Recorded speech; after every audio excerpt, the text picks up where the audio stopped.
Doctor ortho Ayurvedic oil और capsule, अब दर्द भी घुटने टेकेगा। 18 साल से कम बच्चों का बनेगा आधार। रायपुर में आधार कार्ड अभियान शुरू। जिला प्रशासन चलाएगा विशेष आधार अभियान।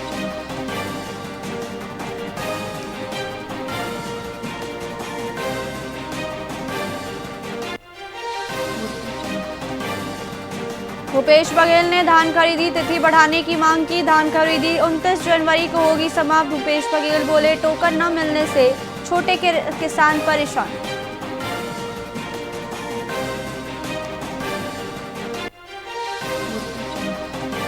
दर्री क्षेत्र के 5 स्कूलों को मिले नए भवन। उद्योग मंत्री देवांगन ने दी भवनों की सौगात। 5 शासकीय स्कूलों को मिला नया इंफ्रास्ट्रक्चर।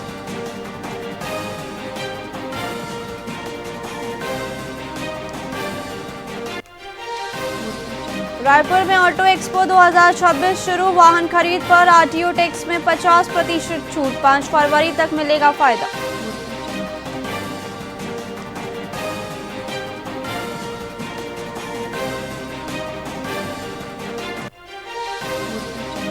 मुंगेली नगरपालिका में पीआईसी गठन पर बवाल। 24 घंटे भी नहीं टिक पाई परिषद। 24 घंटे के भीतर ही पार्षदों के इस्तीफे का सिलसिला शुरू।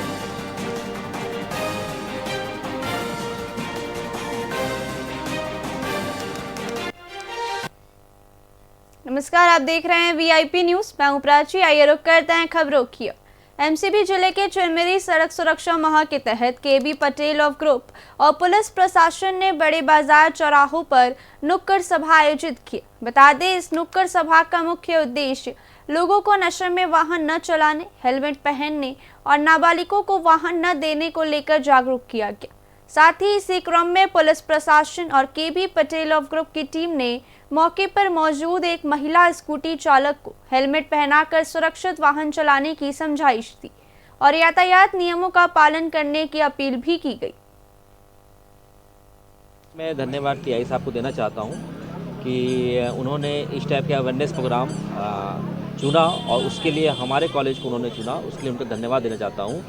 क्योंकि हमारे संस्था के chairman sir Chandrakant Patel sir, उन्होंने भी बोला था कि जो भी सामाजिक कार्य होगा इस क्षेत्र के लिए उसमें हमारे संस्था को बढ़ चढ़ कर भाग लेना है, क्योंकि एक शिक्षा के साथ एक सामाजिक कार्य करना भी बहुत ज़रूरी है। जाने का प्रयास करें कि कितना नुकसान है हमारे हेलमेट नहीं लगाने से, सीट बेल्ट नहीं लगाने से। तो उसी तारतम्य में बच्चों ने बड़ा अच्छा यहाँ पे नुक्कड़ नाटक किया है और लोगों को बताया है कि शराब पी के गाड़ी नहीं चलाएं तथा रोड के किनारे गाड़ी खड़ा करें, सीट बेल्ट लगाएं, हेलमेट जरूरी है, मजबूरी नहीं है। अपनी जीवन की सुरक्षा कवच बनाएं हेलमेट को।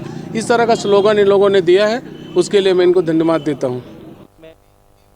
भारतीय जनता पार्टी के वरिष्ठ नेता नितिन नवीन को पार्टी का नया राष्ट्रीय अध्यक्ष चुना गया है। इस घोषणा के बाद छत्तीसगढ़ भाजपा में खुशी की लहर दौड़ गई। प्रदेश महामंत्री नवीन मार्कंडे और अल्पसंख्यक आयोग के अध्यक्ष अमरजीत छाबड़ा ने इसे छत्तीसगढ़ के लिए गौरव का क्षण बताया। कार्यकर्ताओं ने रायपुर में ढोल नगारे बजाकर और मिठाई बांटकर जश्न मनाया। नेताओं का कहना है कि प्रदेश प्रभारी के रूप में उनके अनुभव से पार्टी को राष्ट्रीय स्तर पर नई मजबूती मिलेगी। जो पहुंच होती वो होती है और हमने देखा कि किस तरह से नितिन नवीन जी ने छत्तीसगढ़ में रहकर लगातार कार्यकर्ताओं को भी गढ़ने का काम किया।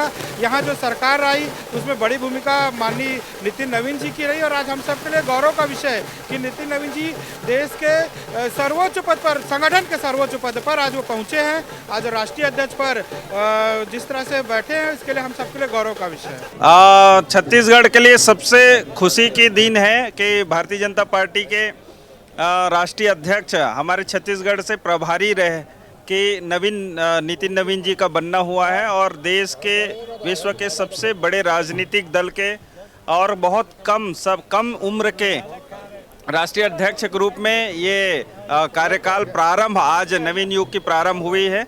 और निश्चित रूप से जितनी शिद्दत से, जितने मेहनत छत्तीसगढ़ में सरकार लाने के लिए नितिन नवीन जी ने किए हैं, वैसे ही पूरे विश्वास के साथ देश में पुनः भारतीय जनता पार्टी को नई ऊंचाइयों तक ले जाने के लिए नितिन नवीन जी कार्य करेंगे, ये हम सबको विश्वास है। और छत्तीसगढ़ को गर्व का विषय है कि हमारे प्रभारी रहे नितिन नवीन जी आज राष्ट्रीय अध्यक्ष के रूप में एक नई जिम्मेदारी की शुरुआत कर रहे हैं।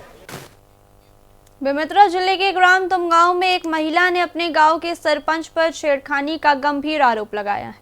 पीड़िता का कहना है कि स्थानीय पुलिस चौकी में शिकायत दर्ज कराने के बावजूद कोई कार्रवाई नहीं हुई, जिससे परेशान होकर महिला अपने पति और ग्रामीणों के साथ जिला मुख्यालय पहुंची और पुलिस अधीक्षक से सरपंच के खिलाफ सख्त कार्रवाई की मांग की। बीरेन साहू वो करा छेड़छाड़ी करा है मैडम। सुबह 9 बजे पूछे तुम्हारा आदमी कहाँ है, मैं कि तुम्हारा आदमी पेट्रोल पर गए है ऐसे की तब बोलत रही से मर्डर उडर कर दूँ, मर्डर केस का बहे कर दूँ ऐसे की बोलत रही से। शिकायत को लेकर और कहाँ गए थे? थाना गए थे चन्नू। क्या कहना था अधिकारियों का? वही रिपोर्ट लिखवाए हैं मैडम। ऑनलाइन भी हो गया सर। आगे क्या चाहते हैं आप?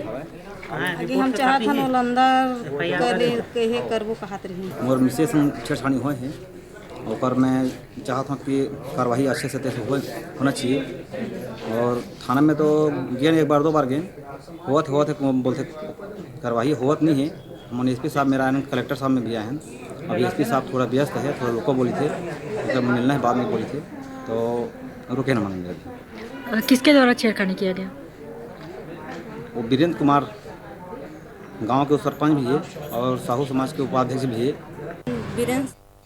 रायपुर जिला शिक्षा अधिकारी कार्यालय में आग लगने के बाद बिल्डिंग तोड़े जाने पर राजनीति गर्मा गई है। पीसीसी चीफ दीपक बेज ने इसे भ्रष्टाचार छुपाने की सोची समझी साजिश बताया है। बेज का आरोप है कि जांच कमेटी की रिपोर्ट आने से पहले ही स्टोर रूम को तोड़ना सबूत मिटाने की कोशिश है, ताकि वित्तीय गड़बड़ियों और नियुक्तियों से जुड़ी फाइलों का सच सामने न आए। कांग्रेस ने इस पूरे घटनाक्रम की उच्च स्तरीय और निष्पक्ष जांच की मांग की है।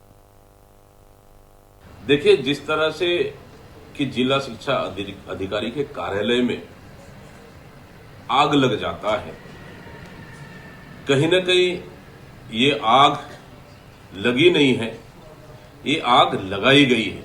वो इसलिए क्योंकि जिला शिक्षा अधिकारी के ऑफिस में कई तरह के फाइलें वित्तीय संबंधित भी फाइलें रहती है, तो कहीं न कहीं ये बड़ी गड़बड़ी थी। और रायपुर राजधानी जैसे जिला शिक्षा अधिकारी और उनका कार्यालय, तो वहां जिम्मेदारी ज्यादा है। तो कहीं न कहीं ये भ्रष्टाचार को छुपाने के लिए, कई वित्तीय अनियमितता को दबाने के लिए, फिर उसके बाद साजिश के तहत उनको कमेटी बनाना, कमेटी पूरा जांच की नहीं और बिल्डिंग को तोड़ना, मतलब कहीं न कहीं जानबूझ को सबूत को मिटाने का काम चल रहा है। और ये बड़ी लापरवाही है और जानबूझकर है, और बड़ी भ्रष्टाचार को छुपाने के लिए ये जानबूझकर आग लगाई गई है। एमसीबी जिले के चिरमिरी इलाके में सोनावानी क्षेत्र स्थित 36 मोड़ के जंगल में एक महिला का शव मिला। आपको बता दें, शव सड़क से नीचे खाई में पड़ा था और आसपास से गुजर रहे लोगों को तेज दुर्गंध से इसकी जानकारी हुई। वहीं पुलिस ने घटनास्थल की घेराबंदी कर शव को खाई से बाहर निकाला, जिसकी पहचान अभी तक नहीं हो सकी है। वहीं पुलिस आसपास के थानों में गुमशुदगी की रिपोर्ट खंगाल रही है और स्थानीय लोगों से पूछताछ कर रही है। एक बॉडी मिला है, आकर के तस्दीक किया गया, जो एक महिला का बॉडी प्रतीत हो रहा है। अभी वो अज्ञात है, अभी पहचान नहीं हो पाई है और पूरी तरह से वो डिकम्पोज हो चुका है। लगभग 10-12 दिन पुराना शव ऐसा प्रतीत हो रहा है। एक बॉडी